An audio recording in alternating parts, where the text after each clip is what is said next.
Hello everybody, it's time to get back to the league where we'll entertain Watford at the Olympic this Tuesday night. No UK TV coverage as far as I'm aware, and the old git struggling with technology fest that is Eyes Up Mother Brown will depend on there being sufficient among their number available to stay awake long enough to do the usual mixture of arthritis and valuable insight about arthritis. So Watford then, they're on manager number 3 of the season. The Cisco kid had already gone in October before we met them at Vicarage Road just after Christmas. Claudio Ranieri lasted less than 4 months, being shown the door only a couple of weeks ago. At the age of 70, Watford clearly felt that Ranieri lacked the experience and wisdom to get them through a relegation battle.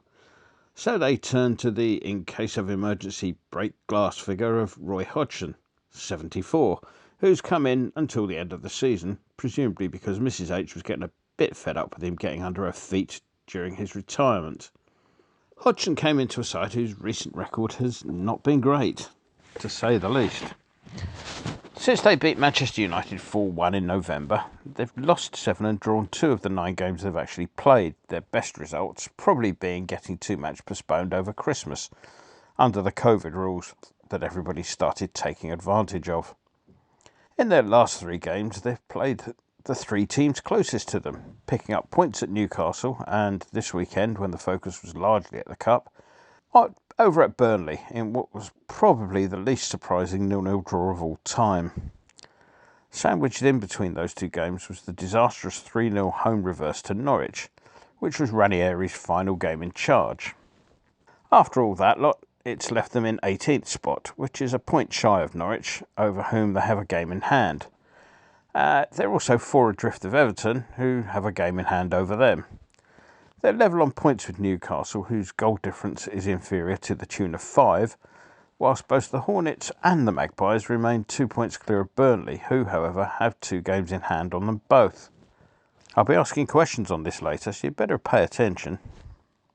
With things not looking all that chipper, they decided that the new interim manager should have some new players to manage rather than being left to rearrange the deck chairs on what was increasingly looking like an iceberg versus Titanic fixture. Daisy tells me that pen was put to paper on no fewer than 5 deals during the last window, though since the signing of Nigerian keeper Maduka Odoye was concluded with his being loaned straight back to selling club Sparta Rotterdam, we won't waste too much time on that one. Left-back Hussein Kamara came in for £4 million from Nice, for whom he'd made 47 league appearances between 2020 and 2022. He qualified for a number of different African countries, throwing his lot in with the Ivory Coast, and whilst he has 5 caps for the Ivorians so far, he wasn't included in the squad for the recent Cuppa Soup. Of course, with Watford involved, no transfer window would be complete without the Pozzo family shifting a player or 2 between the clubs that they own. And I wouldn't be surprised if there were scheduled flights between Luton and Udine, such has been the traffic over the years between Watford and Udinese.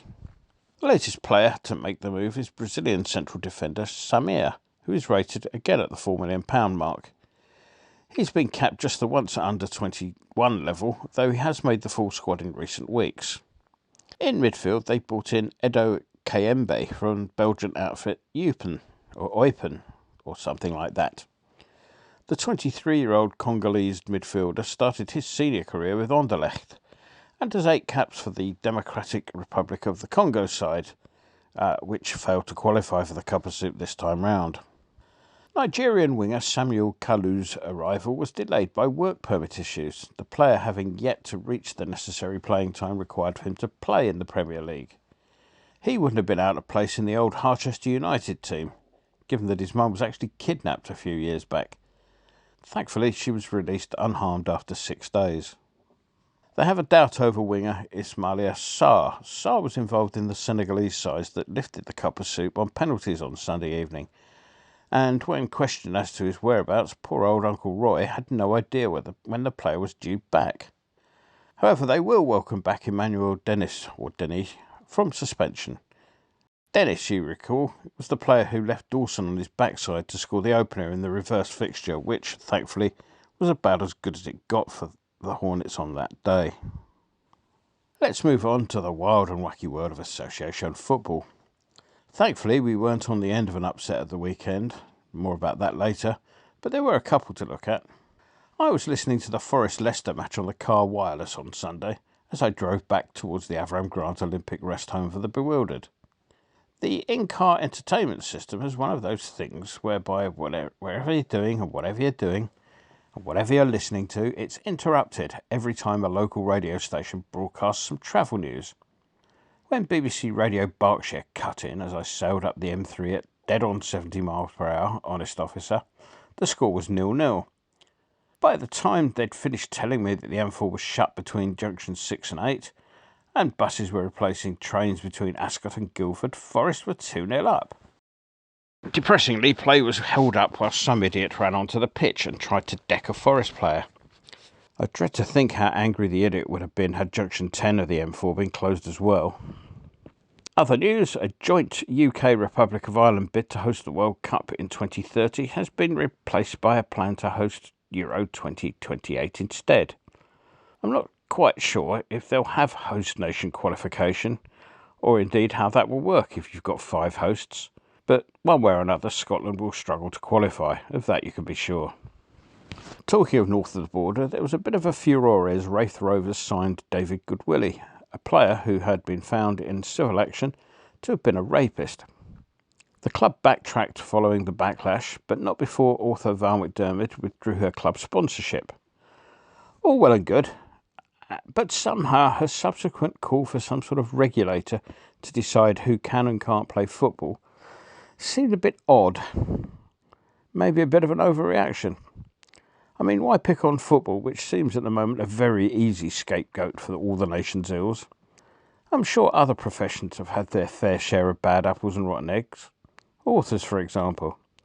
I wonder how Ms McDermott would take to being asked to be cleared by a regulator before she put pen to paper. Let's move on to us then. Well, phew. We haven't played well since Christmas, really, have we? All sorts of reasons for that. Injuries and poor form up and down the side haven't helped, of course, with little adequate cover in key areas. Thank the good Lord for Declan Rice, whose presence dragged us through somehow. Fair play to Harriers, who gave us a game. However, one just wishes the match had taken place while the window was still open. Who knows, it might just have persuaded the owners for making a real bid for a player or two. Or maybe not. Talking of transfers, I see that Manchester United have been linked with Rice again. Now, I'm not naive enough to believe that Rice will be with us for the rest of his career, wonderful though that would be. However, if Manchester United comes sniffing, I think they should be told in no uncertain terms that if they don't sell to rival clubs at the same level as them, then neither do we. On the injury front, we all had our hearts in our mouths as Zuma went down towards the end of the game, particularly given the indifferent form of Diop in the first half. Zuma's 50-50 for this one. Fabianski ought to be available again. I think Areola was at least partly culpable for the goal, and I personally feel happy with Fabianski between the sticks. Lanzini's also a doubt. Just our luck that when he was beginning to show some of his pre-injury form, he should go lame once more, and iffy Achilles being the source of him being rated as only 75% likely to be available. However, one would have hoped that Antonio should have recovered from his pointless transatlantic tribulations. You'd like to think so, wouldn't you? Prediction? I fear this will be a little closer than the last encounter, though we may benefit from the bedding-in period that a bunch of players with little experience of the Premier League will undoubtedly require. Declan Rice was quite correct in saying we have to improve on Saturday's performance. I'm counting on Saturday being a wake-up call, and with as near a first 11 on the pitch as we can get out, I will plump for a home win. Call it 2-1 to us, if you will, Mr. Winston. Enjoy the game. So we're here in the offices of a Late Late Show with the host of a Late Late Show, James Corden. Hi. Big West Ham fan. Yes. And big knees up Mother Brown, man. Yeah. Get on the forum at kumb.com. Come on, you irons.